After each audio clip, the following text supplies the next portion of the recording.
Okay, today's video, we're going to talk about household income targeting on Google and Facebook. When and where you specifically want to use it. This isn't going to be a video about where to click to turn the income targeting on your account,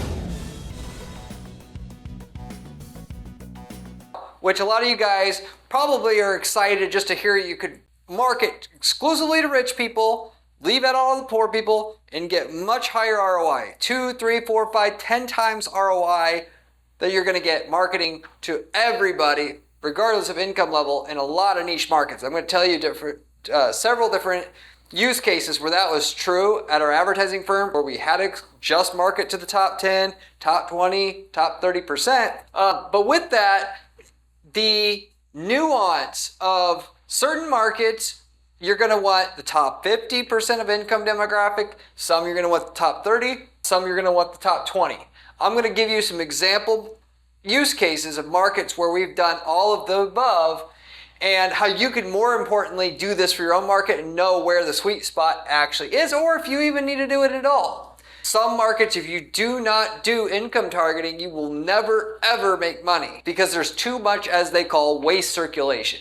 In the game of running online ads, if you show your ads to too many people that aren't buyers, you will lose money every time. That is, you'll make sales, but there won't be enough sales to cover your ad spend and all your expenses at your company of delivering that product or service. If you can narrow down enough to where you get in front of enough actual would-be buyers, now you're net profitable. So that is assuming you know how to come up with a good offer, have a good offer. Once that's said and done with, it all comes down to that. Income targeting is generally required, 50% of the time required anymore because of how the economy is, and there's really not any more middle class in the United States. You know, if you're marketing in the United States, but it has to be layered on top of your targeting, that your keyword targeting, your audience targeting, to actually get your ads narrowed down enough to hit your sweet spot.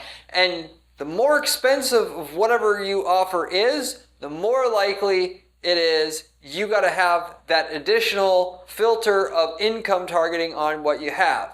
The only exception is if you're talking about B2B, business to business sales, or selling to businesses. If you're selling to businesses, income targeting doesn't matter anymore because the person making the decision isn't the buyer. And of course, that could not be the case in markets where the owner usually makes the decision. But even then, owners are usually in a class by themselves, regardless of what area they're in. And with the household income targeting, by default, with what Google and Facebook provides out of the box to do this, it's all predicated on zip code. They're using publicly available data, census data, by and with each zip code to know the average income of each zip code. So when you say to Google and Facebook, I want the top 10% of income in the United States or in whatever area that you're targeting, they're going to just pick out all the zip codes that have the highest income demographic. That's how they do it. They aren't doing this on the user level. They don't know what the income of the user is on the user level.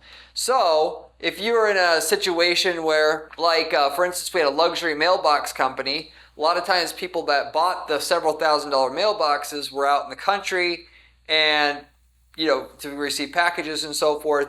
And those places, though, aren't high income areas. So if you don't want to exclude those people, then what you got to do is you got to have income level, user level data. And in order to do that, you have to go get and purchase access to customer lists or user lists of a certain known income and then upload that to your Google or Facebook account that by a means of email addresses or phone numbers in order to do targeting that way. And you can go about income targeting that way.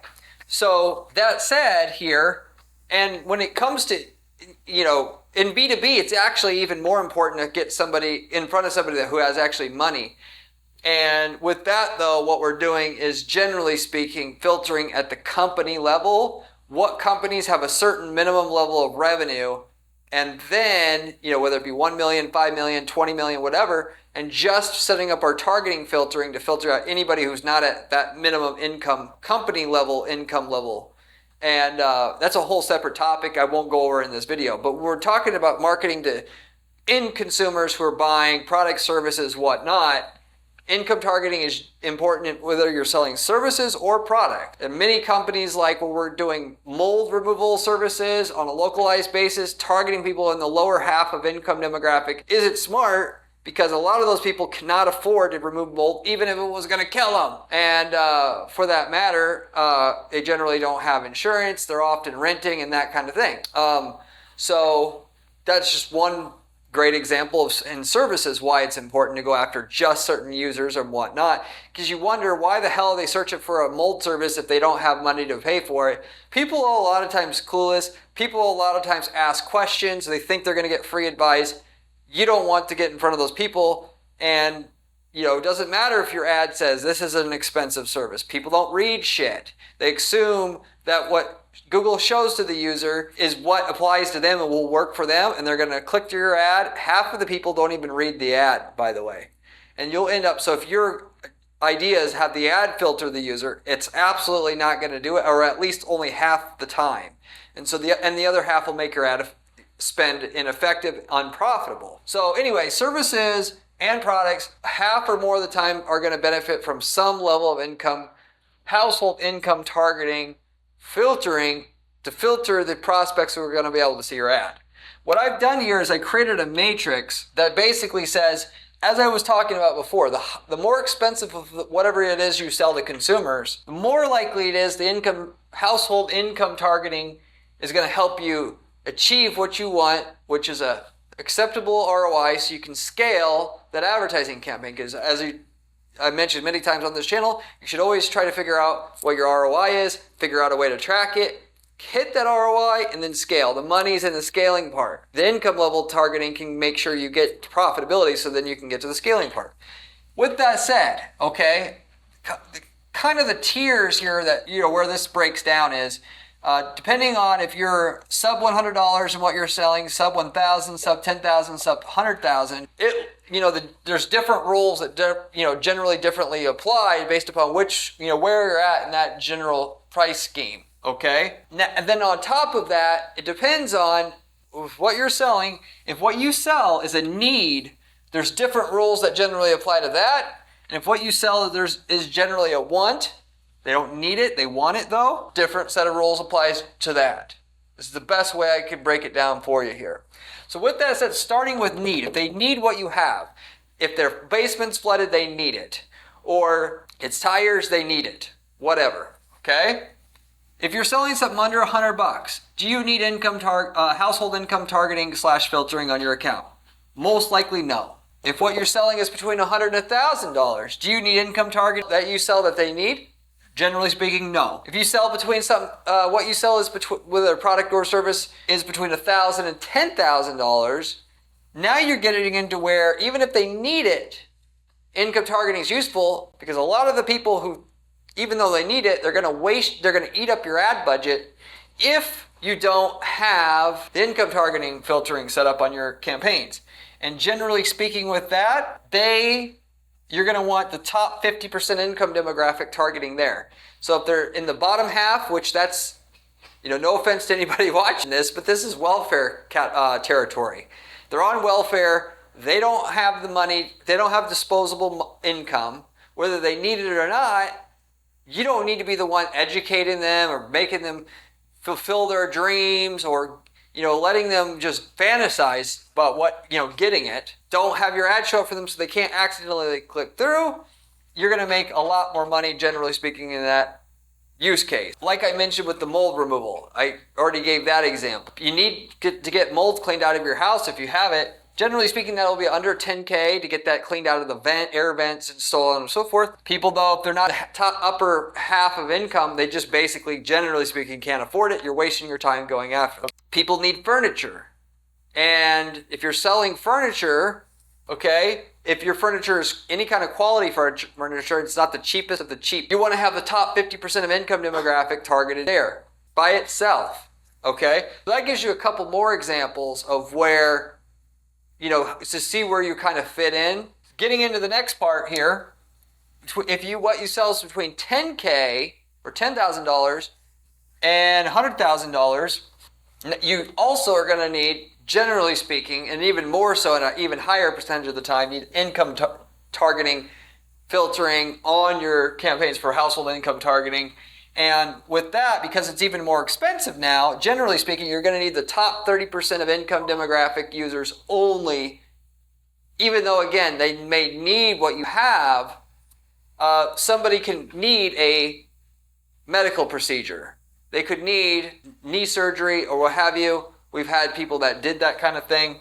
And because, generally speaking, they don't have good insurance or have the cash to pay for that medical treatment, unless they're in the top 30% of income users or household income, it was a waste of money going after them. And they will inquire, they will ask for the price, it'll be too expensive, and then they'll go away and you've wasted your time and your money on them and wasted your sales staff's time on them. So that gives you an example of kind of like what the deal is there. So, and then, some things to think about. Sometimes if they don't have income but they have insurance, naturally, you can still help them. But it depends if you can take that insurance. Can you take Medicaid? Can you take Medicare? When we're in the drug rehab space, we can take Medicaid. We don't have to have the income filtering there. But if we want to make more money, we're going to make more money from people who have insurance, if you will. If we aren't able, if your campaign says limited by budget, if you're talking about Google ads, that is, just to give you a simple example here, that means your ads are getting shut off halfway through the day. You're going to make more money from people that have insurance, then you're better off going ahead and adding that filter. That is, going after people that are in the top half of income users, at least, so you're going to have a higher chance of getting somebody with the good insurance. They're going to have more value per booking, if you will. Loan and financing programs. If you sell a roof is generally more than $10,000 anymore. And if you offer financing program where you could offer a roof at $100 a month to finance that person's roof, this is really smart to do if you're a roofer. Nowadays, that will make sure that anybody can afford it again. Generally speaking, you got to have good credit. So you still ultimately you need somebody with good credit, and you might be better off just marketing to the top half of income demographic. If you're already making money from that, you want to explore the bottom half of income users could be profitable to you, given that some have good credit, some don't.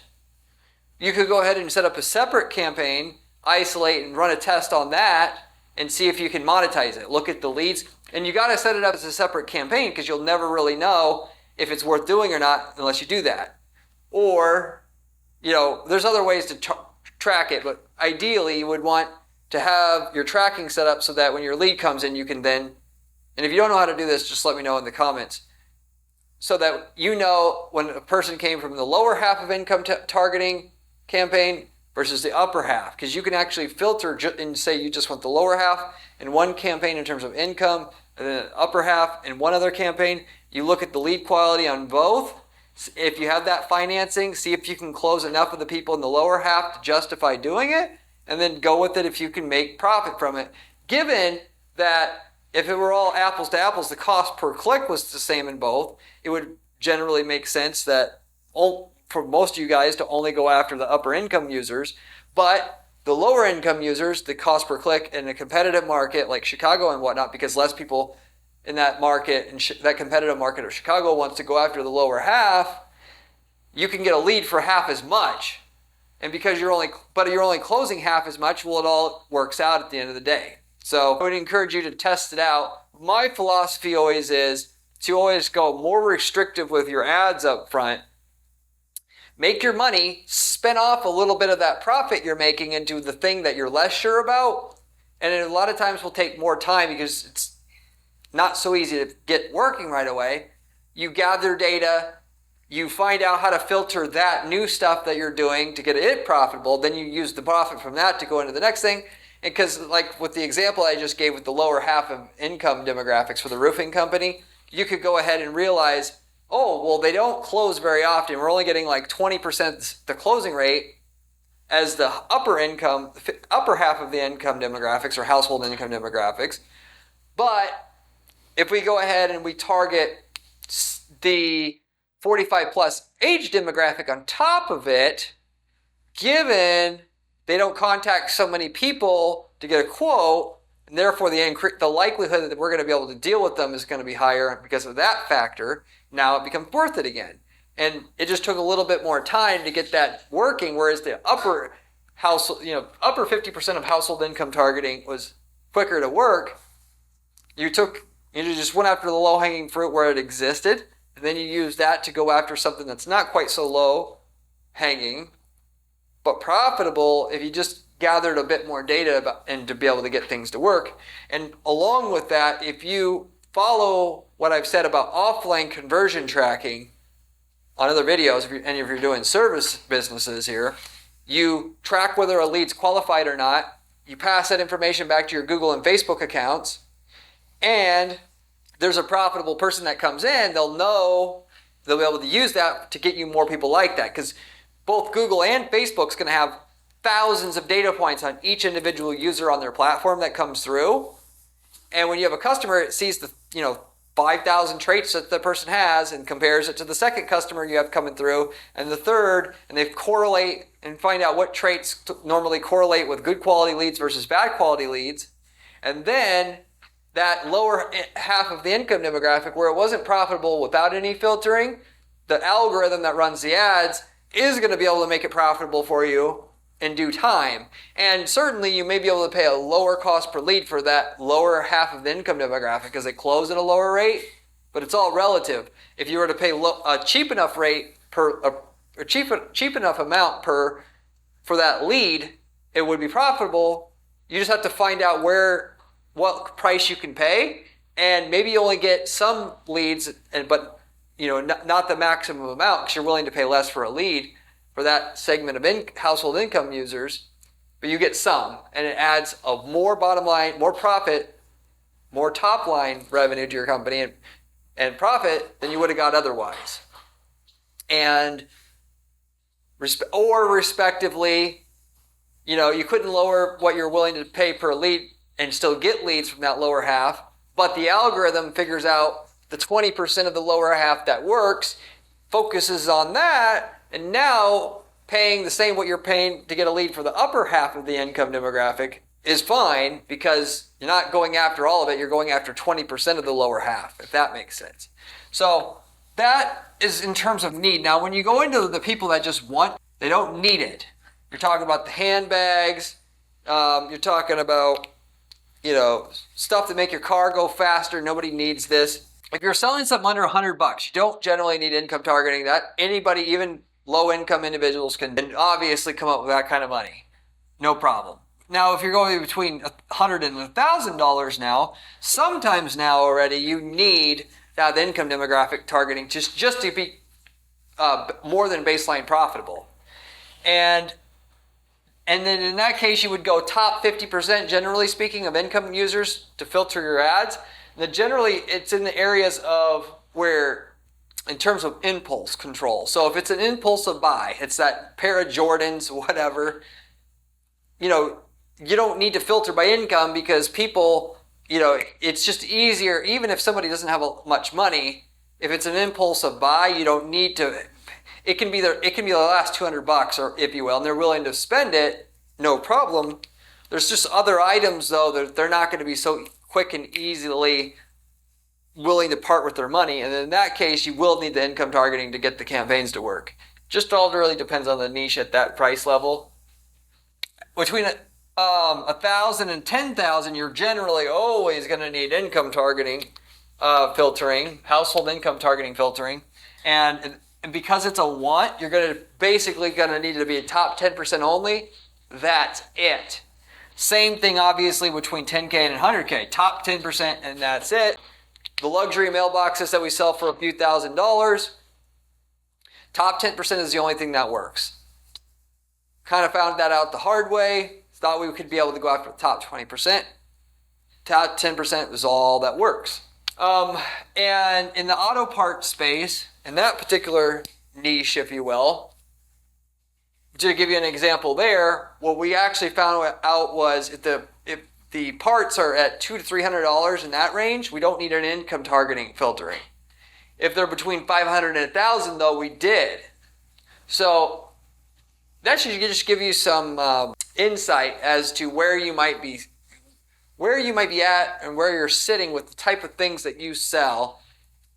If you're at that $500 range, you're kind of on the fence whether you're not not you're going to need household income targeting to filter out people that you're targeting with your keywords or with the audience you're targeting to make it profitable or not. That gives you a general overview of household income targeting, how we're using it at our advertising firm that manages dozens of different ad accounts at any given time, has managed hundreds of them over the last 10 years, how we brought it into our business for our clients, where it's usually useful and where it's usually not useful or marginally useful. So in the worst case scenario, if you're not sure, you're going to have to go ahead and test it, but at least you should know by the end of this video now where you seriously should be testing it, where what the likelihood if you test it that it will turn out to actually make you more money and worth the time of setting up that test, whereas it's a long shot and you should test something else first. Because what we're doing as advertisers is always rank stacking what will get us the most gain the quickest with the least amount of effort. And there's always 10 things to do. We have to pick the most important one. And I gave you where it's imminent that you should be doing household income targeting with your campaigns on Facebook, on Google, and whether you shouldn't be. With that said, if you will, the Microsoft Bing, if you want to throw that in there as well, even though you have to do zip code based targeting in that case, which I go ahead and find all of the high-end zip codes, like in the top 10% of income demographic, in that case, to do it there and then upload those to the account for our targeting to accomplish the same thing.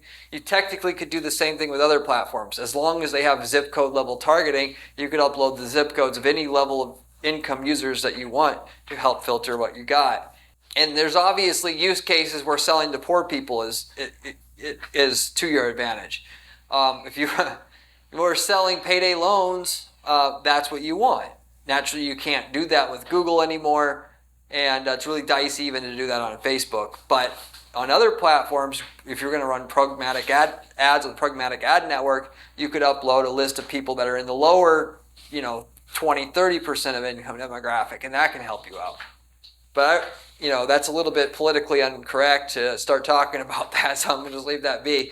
That said, if you have any questions about anything I covered here, leave me a comment below. I get back to every single person who leaves me a question or comment on this channel, usually within 24 hours time. If you haven't subscribed to this channel, you absolutely should already, as the information on this channel is coming from somebody who has real experience running ads, dozens of accounts at any given time, to give you real advice about what works and what doesn't work on these various ad platforms. It will help you make millions of dollars running ads for your business.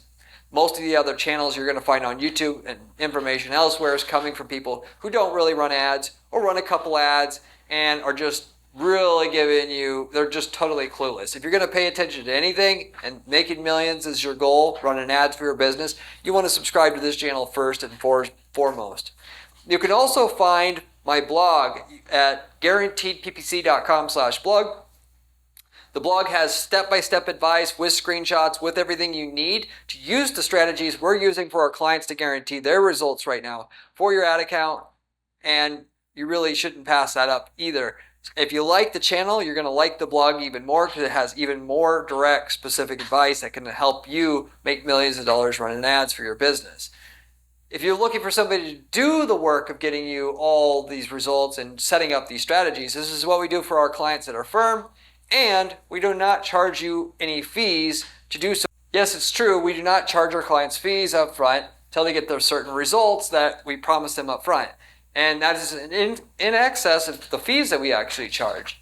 The catch is we got to know we can get good results on your stuff before we agree to take you on as a client. We're very selective of who we take. If you want to see if we can work together and what kind of results we could get for you using what we know about what works with ads, give me a call at our firm at guaranteedppc.com. I'd be happy to have a consultation with you. We do not charge for the initial consultation. As a side, if you're not looking to work with an ad agency, about half of you guys aren't, you're trying to run your own ads, you want to know how to do it. With that said, we sell ad templates that you should seriously consider using If we've worked in your niche market before, you can take the winning ads from us, or winning landing pages from us, or winning campaign templates from us to use in your own ad accounts to bypass completely all the work that it took us, and will take yourself, to figure out that ironclad best way of running a sales funnel in your niche market already, of which we can tell you the results we're getting with it before you used it, so you would know what results you would get using it for yourself. Comparing your results to what we're getting using the same templates, you would know what you would stand to benefit from it right away. And then of course we'll tell you the one-time fee we charge for the templates. But for the most part, you'll do yourself a huge favor if we've worked in your niche market already, because in a lot of these markets, we spent millions of dollars in ad spend to figure out the best way to run an ad in that market. And there's, obviously you're not going to, there's no way that you can justify going through all those learnings yourself when you can just buy the template from us. Beyond that, with that, we got people using these templates to start whole other businesses. It's like a business in a box. You throw up a template, get a templated campaign going, you can flip those leads to people in that niche market and have a passive income business. We've got several people who've done that before with our templates. Or they want to get into e-commerce, they start selling an item that our client sells, but in a different country that our client's never going to be in, and they have a turnkey business just from that. If you're interested in any of those other opportunities, reach out to me at guaranteeppc.com and I'll have a conversation with you about it. Be happy to hear from you. With that said, I'll wrap everything up with that. Thank you very much for watching, and I'll see you on the next one.